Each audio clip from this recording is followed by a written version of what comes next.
Let's see if I can get it right this week. Good morning, everyone. Welcome. This is Angela Coulter and Sarah Sieg Avagnoni. bringing you this week's Living Ascension. There we got it.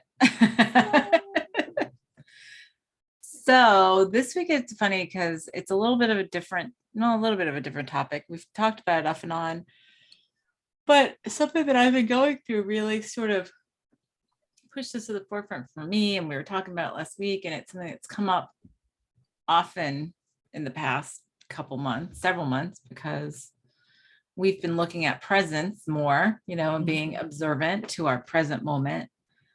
And I recognize, going through, good morning, Yasmin.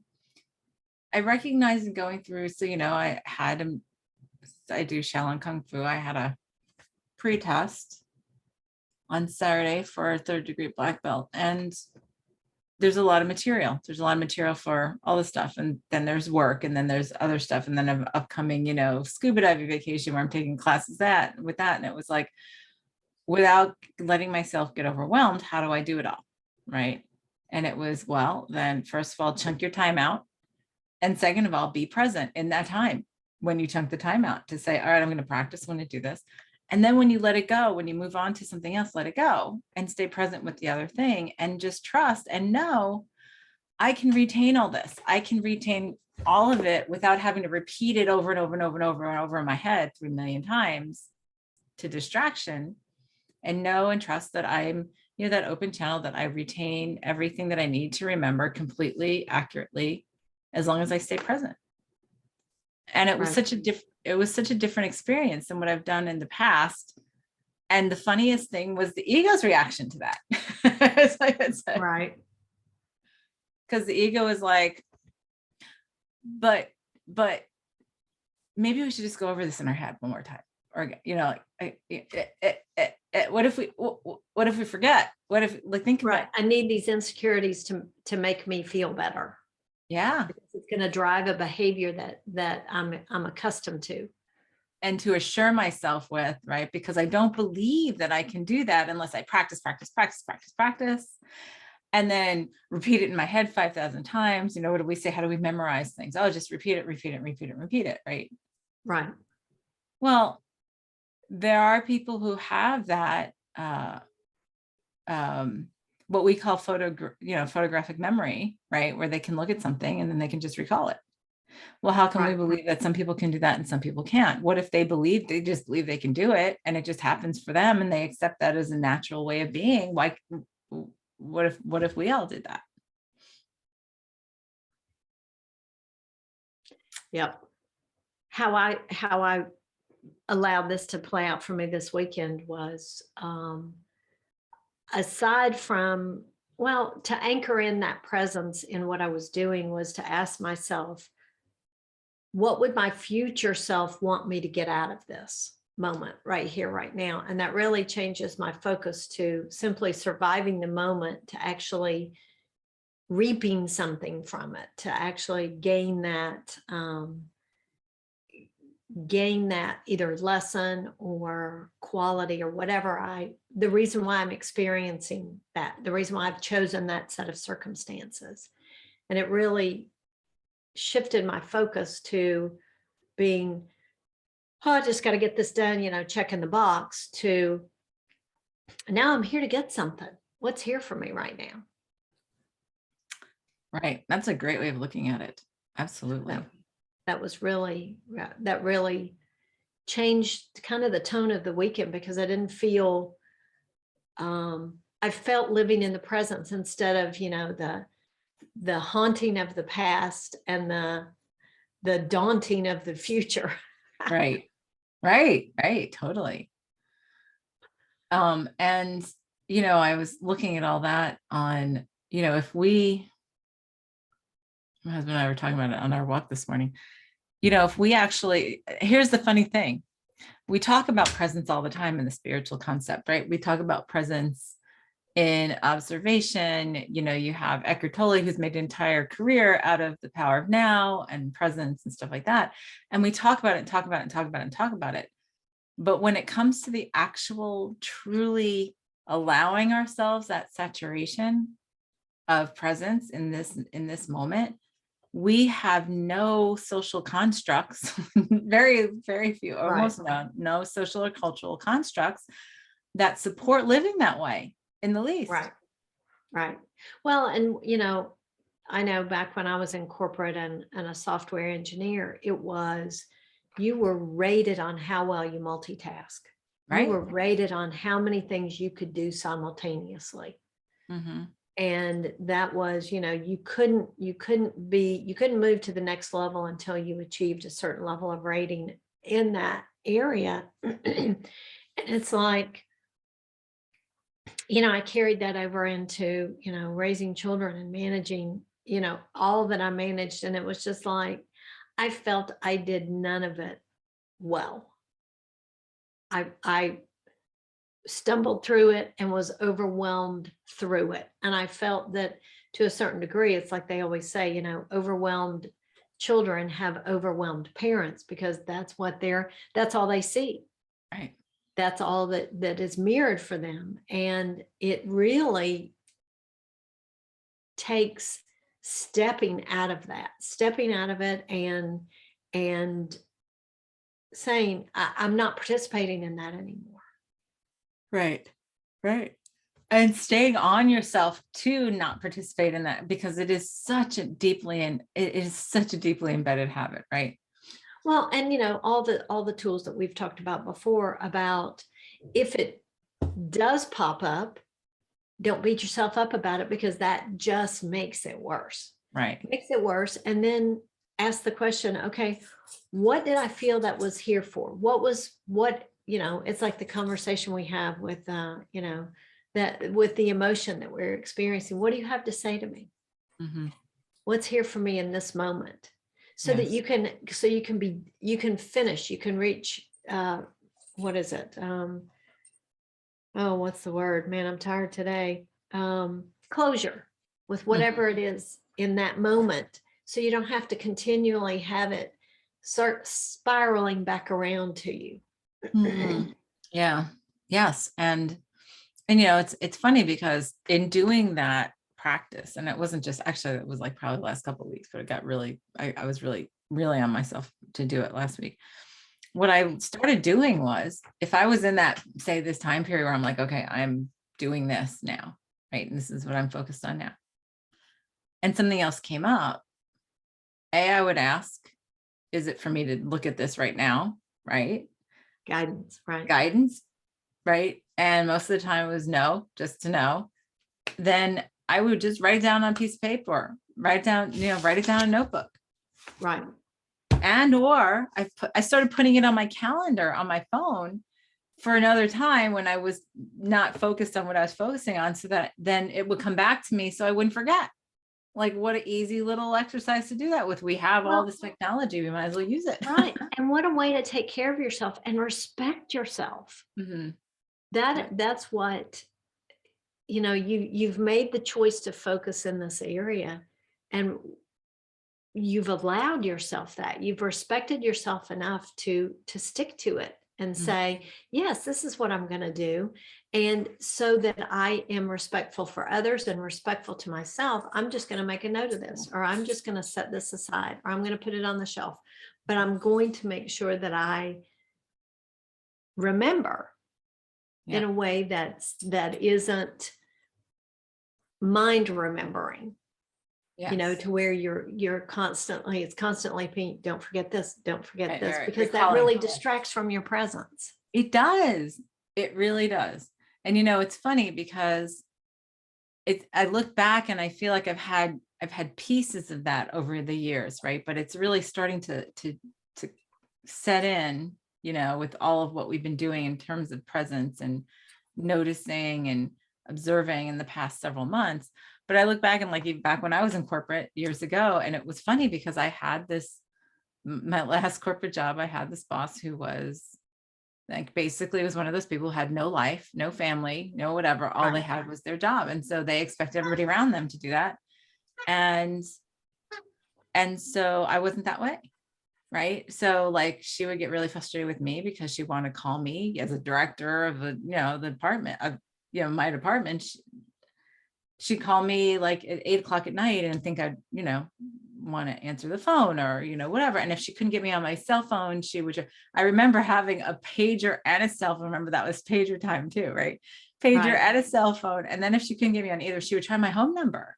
And I finally said to her, like, yeah, no, I have a life outside of work. And yeah, Right. I know I'm the head of this department, but I can deal with it tomorrow. And if I can't, then I would still be in the office or whatever. Right. It was a lot easier to segregate when we had, the out of the office. Oh, out of the right. office, right. And eventually she learned to let me have my space. Right. And then there was this other thing that used to make me nuts, is that I would be in a meeting with her, or anybody would be in a meeting with her. And she would constantly, if any time the phone rang, she would look at the phone, and half the time she would answer it while you're sitting in the meeting with her. And that would make me crazy. Right. And I remember that one time and then she would expect that of the others who report into her. So like my office is right next to hers. And if I was in a meeting with somebody in my office and she was trying to call me, and and I didn't answer the phone, and she heard my voice, she would call again, and she would call again. And then I would ignore it because I was in the meeting with somebody, and then she would come and Right. stick her head in the door. And then she'd be like, oh, well, when you get a chance, can you come see me? Instead of, can you wait until I'm done? And I remember it got me so incensed that one particular day, and she was talking to me, and she's like, well, why didn't you answer your phone? I said, because I find it rude and disrespectful to somebody that I'm meeting with if I am answering a phone or answering the door while I'm in a meeting with them. Then why have the meeting? Right. Right. And after that, she changed, because it was like I was almost like I smacked her in the face in the way I presented it to her, because I was like, it's disrespectful. It was somebody in my staff. We were having a meeting about something. I wasn't going to disrespect them. But it was, well, I'm more important because I'm your boss. It's like, no, nope. Right. Nope.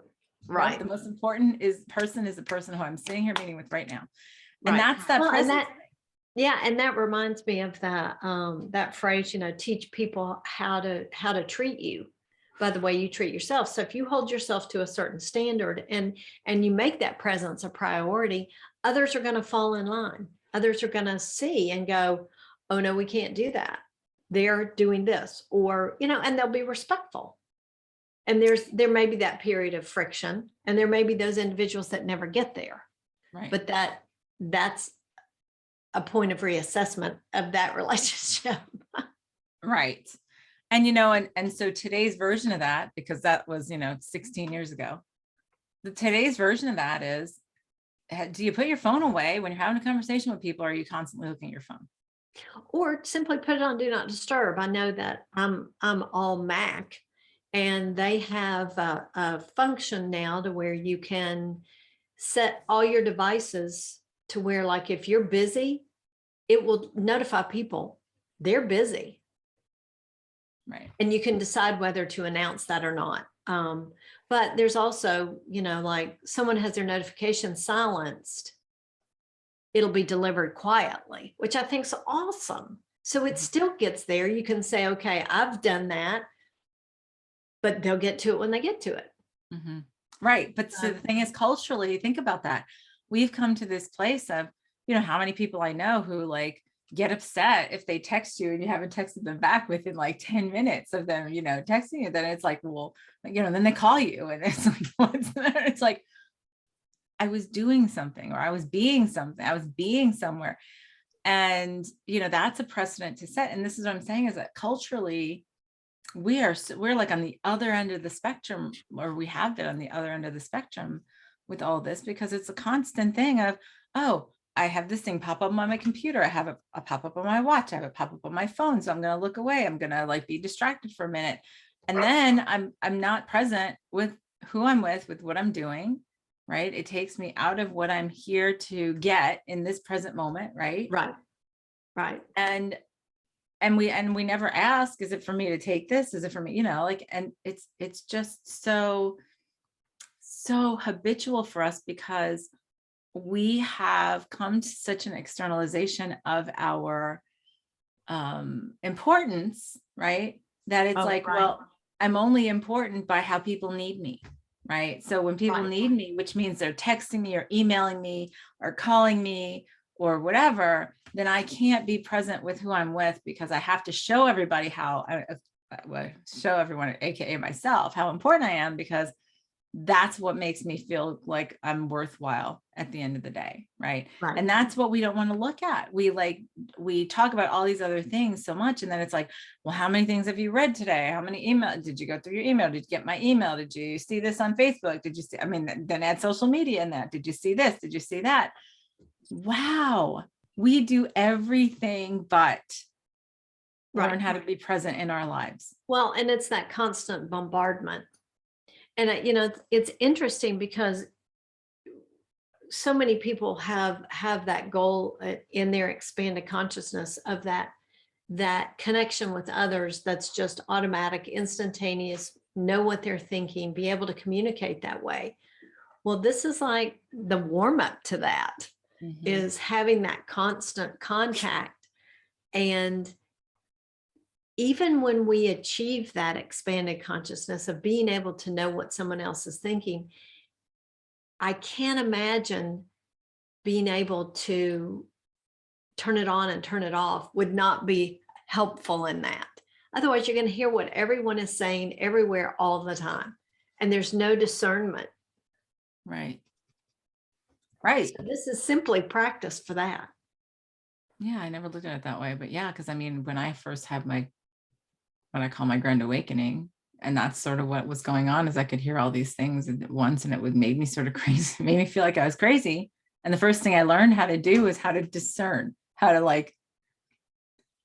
block everything else out so that I could focus on what's right here, or what's important.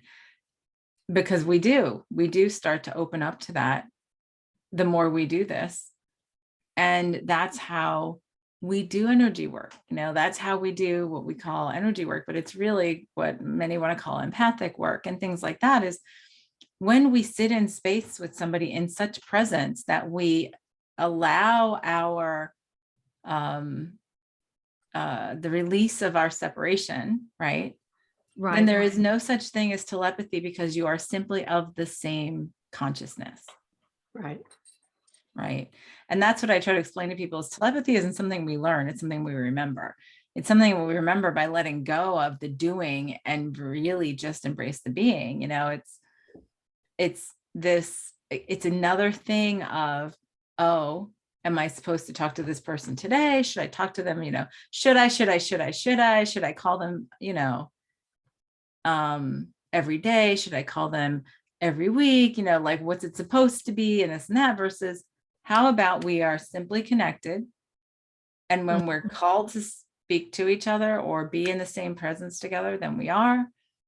And when we're not, we're not. And it's funny that the ego, the chatter of the mind, is always like, oh, I should give them a call because like da da da da da da da. And then they, like, this way it'll keep us connected, and we don't feel so connected if we're not talking. It's like, well, and then you get into that should, have to, which are all those ego words being imposed on your behavior.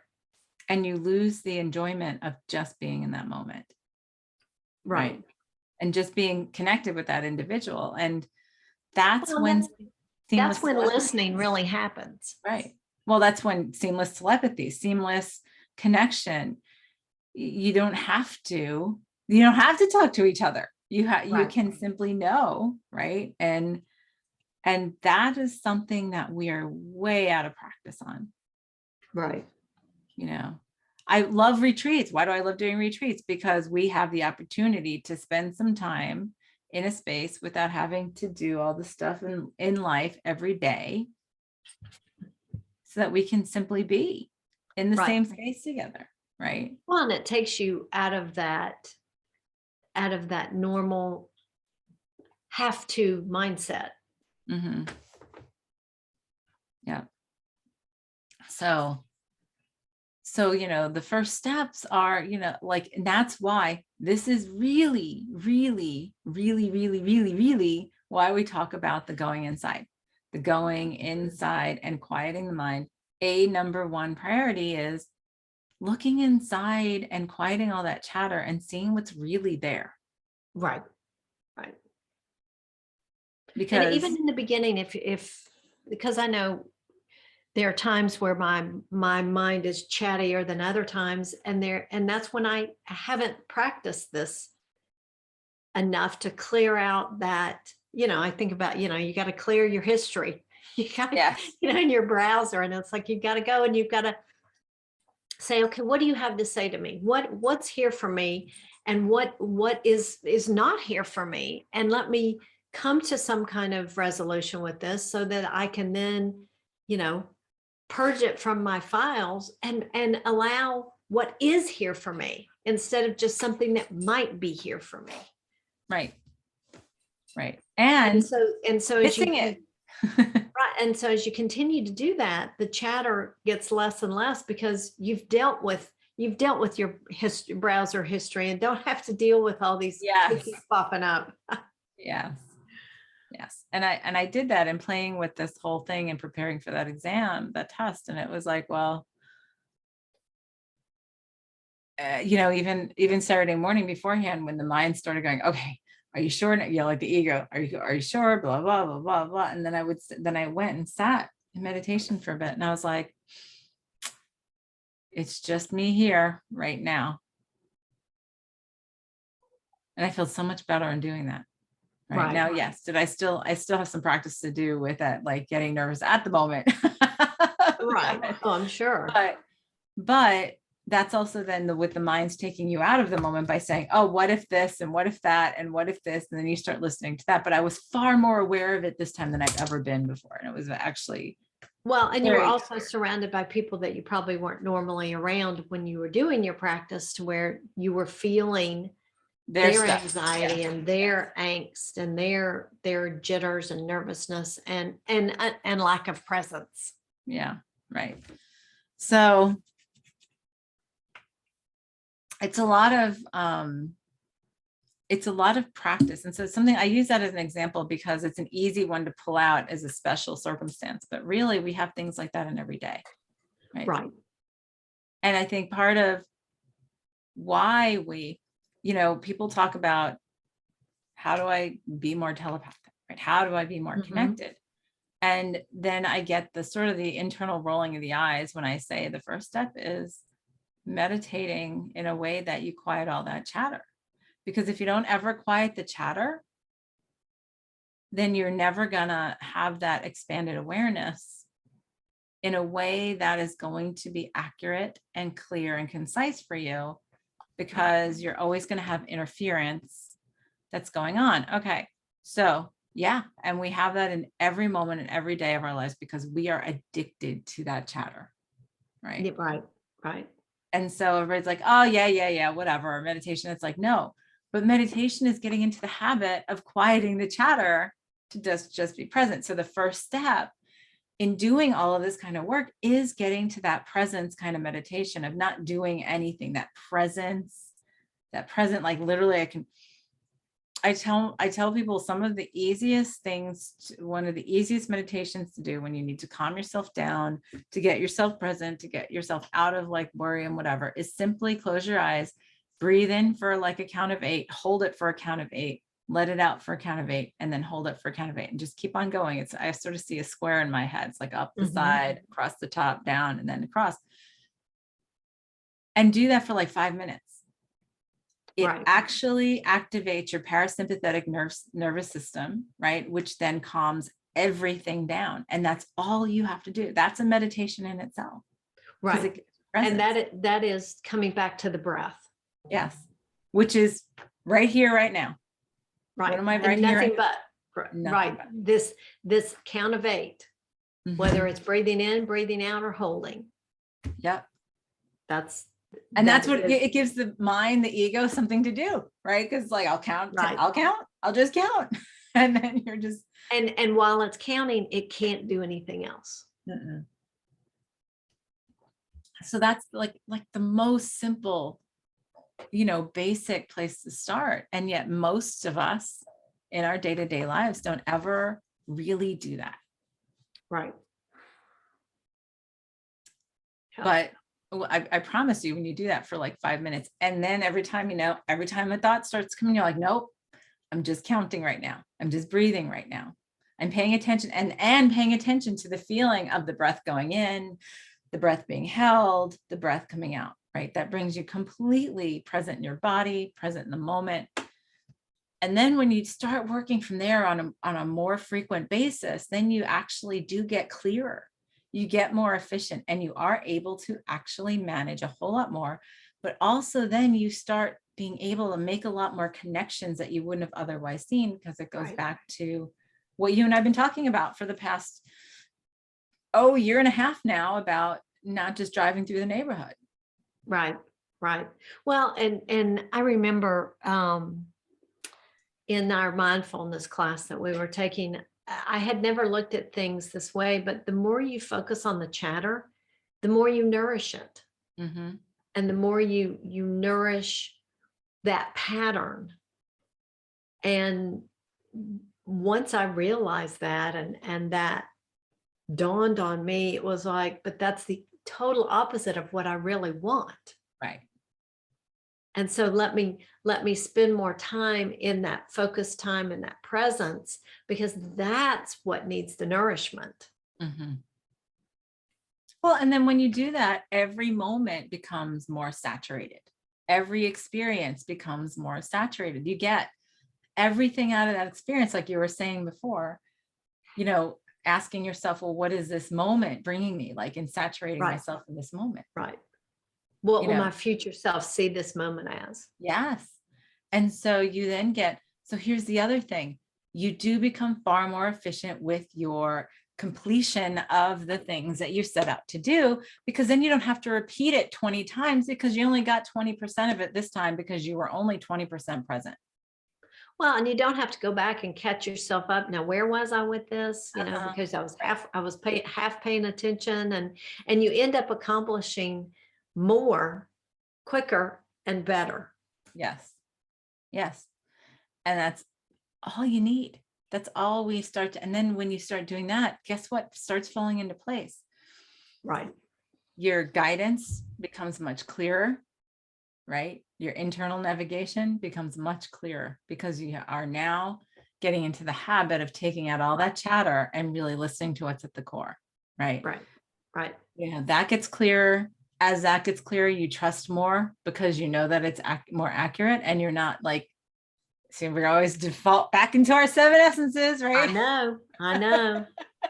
That's right. When we are staying present in the moment, we have no need for forgiveness, because we have nothing but this moment. We have no need, like there's nothing, because we know that there's nothing but now, right? Right. We can accept it in that saturation of the experience of what the future self wants to learn by having this, this experience. And or you get to totally focus on whatever that apology or forgiveness is to be right in that moment too. You can do it on either end, right? Right. Right. Right. And then the self-awareness and the self-responsibility that comes from being in every moment is just incredible, in terms of Which naturally flows right into that self-love. Right. Right. And you can see the shadow, like, so, the shadow thing sort of falls by the wayside, and the worthiness thing, but no, because you see everything at that Right. point for what it's worth. You see everything for its value and how it brings it to the table. And instead of fearing something, because fear is out of the moment, anything that, is that separation-based energy comes from, not being in the moment, right? So fear, anger, all that stuff is from stuff that happened before, later, whatever. Right. And fear has to do with being afraid of something that could happen, right? That might have happened in the past, right? Guess what? Past, future, not Right. present. I'm here right now. I'm here right now, right? Which just completely eliminates the fear and anxiety. Yes. Yep. And so when you get to that place, then the shadow sort of dissipates, because the shadow then doesn't have any power over you. So then it doesn't grow anymore. So then it becomes just part of the whole, right? Just part of the saturation of the experience of that moment, because then you don't give it any more power, because of fear gives the shadow power. Right. right? And so, and then at the end of the day, it's like, well, there's nothing but this moment and my creation. So why wouldn't I be worthy to create it in however way I want? So there we go. We hit all 7. Bam. That's right. Mic drop. But that's how we really evolve ourselves. You know, it doesn't have to be this complex expectation of, you know, what, you know, like these, the heavens parting and the trumpets, Right, you know, right. blaring and whatever. Well, it It's doesn't have to be traumatic no, or dramatic. no, it does not. We like it to be because we're addicted to that too, but that's a discussion for a different day. But really, you know, the key here is how do we get to a place of presence? Because then we can listen to ourselves. We listen to what we're saying to ourselves. We listen to what we're holding in our present moment from not in the present moment. And then we can let it go so much more easily. And we can then see the bigger picture. You know, people ask me, well, how do you see these things? Like, you know, so many times you and I over the past years have talked about things that have come to pass. Like, oh, well, Right. yeah, I can see this happening. And we had no context and then it still happened. And then it's Right. like, well, how do you see this? It's like, well, when I take the fear out of it and just say, well, what is the big picture and let it flow into the now, sometimes I say things I don't even know consciously what I'm saying because I'm just so saturated in where I am right this moment that I can see in the still waters something that I would have never seen with all the chatter. Well, oh, right. And all the Absolutely. So that's how we get there. That's how we all do it. It's not just some special people because we all have that ability. This is the basics of, but there's such an important foundation to such an extreme because we, like I said, I more and more as I go along, I applaud that, you know, Eckhart Tolle's, you know, focus on the now, because it really is the core of all of that consciousness moving forward. You know, and the Absolutely. thing and the place to start is where our everyday lives. Can you Right. be conscious? Can you be present, completely present in this conversation? Can you be completely Right. present right now, listening to us talk or being here with us talking? Can you, you know, like you're not doing 5 other things and Right. listening and saying, what is there for me here now? Right. What is this here to show me? Right. Can you be present in all your conversations today?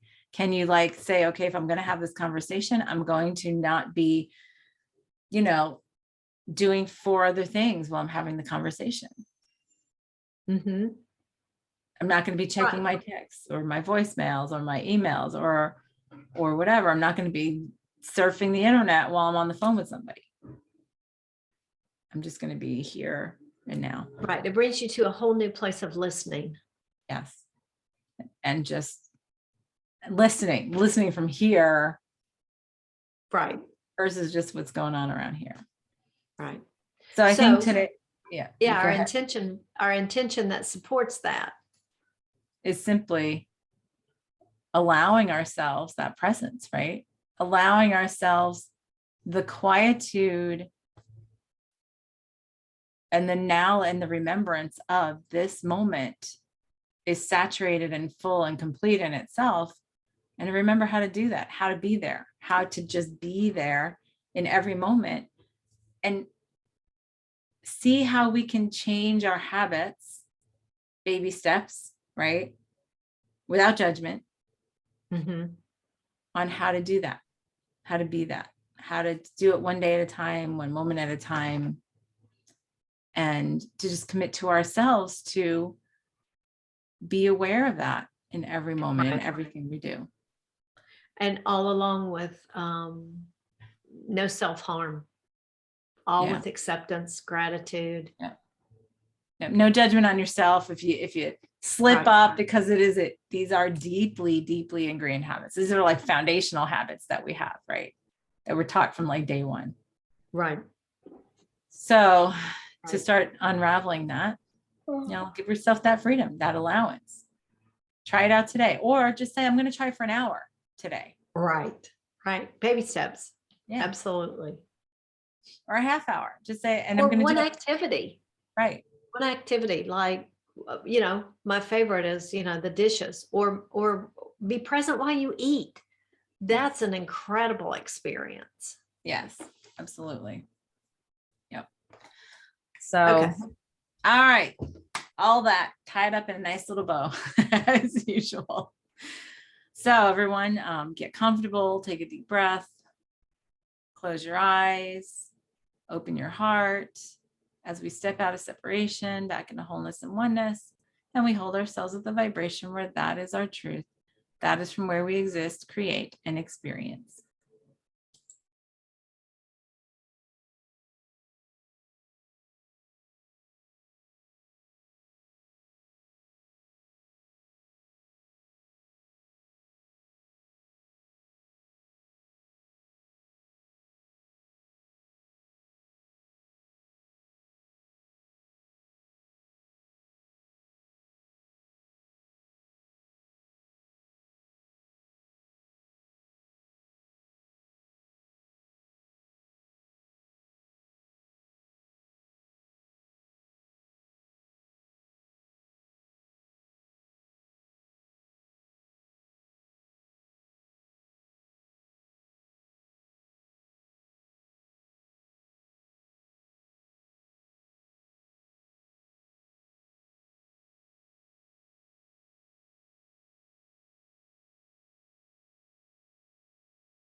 All right.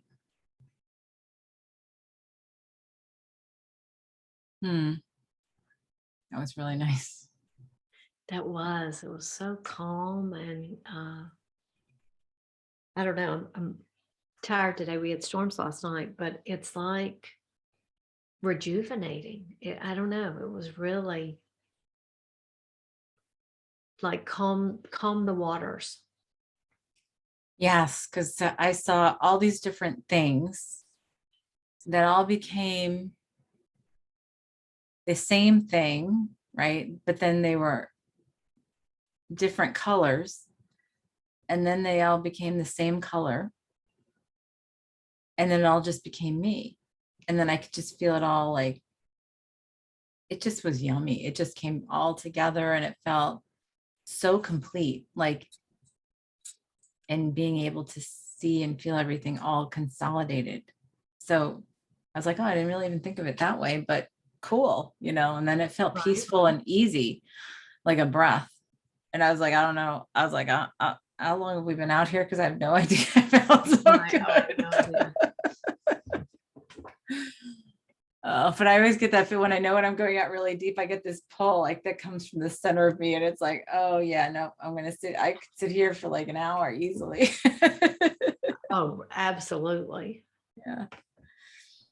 So that's everyone's home play this week is, like we were saying, either an activity or a chunk of time every day and say, okay, just for this time or this activity, I'm going to focus on this and this alone, and anything that comes up, I'm going to ask if there's anything for me to do while I'm doing that, or just put it on a piece of paper or Post-its are great, and put it over here, put it on a note in my phone, put it on my calendar to look at later at a different time. And I'm going to stay focused. It is a rehabituation. It is. And the first step is being present to it and being present to that presence, to that non-presence kind of thing. Right. Yeah. It's a self-reclamation project. Yes, it is. It is. And you're worth it. We all are. Right. And no matter how busy we say we are, it's only because the mind is still valuing all those chitter chatter things, right? That fill it up. Right. Versus no, actually, I am more valuable in my wholeness. Like, I guess that's what I was seeing, like everything coming back to that whole state of presence, right? To say, I'm so much more valuable here than scattered to the winds. Right. So, and I can be so much more in this moment when I'm not scattered to the winds. Yes. And that's part of it. And I get all out of this moment that I created it for. Yes. Yep. Yeah. So we hope you enjoy this. This is a great relaxation. It's a relaxation thing because it actually lets go of a lot of energy of all the stuff we put into not in the moment. Right. So do that this week and next week, since we are taking next week off. So I'll be away this time. I'll be away this time. Right. Yes. And really feel into it. Feel into that moment. Feel into that presence. Yeah. Because that's a great foundation. Pop something in the comments. Let us know what you experience. Yes. Let us know what challenges you come up with. Absolutely. And if you feel it's valuable, absolutely share this with others, forward it in social media, forward it in email, like send it to others, because this is for all of us. This is collective, as much as it's individual. And if you're not already, follow us, subscribe to our podcast. Lots of ways you can keep in touch. Yes. So on that, we'll let you go and we will see you next time. This is Angela Coulter and Sarah Sieg Avignoni signing off with this week's Living Ascension. Have a great one.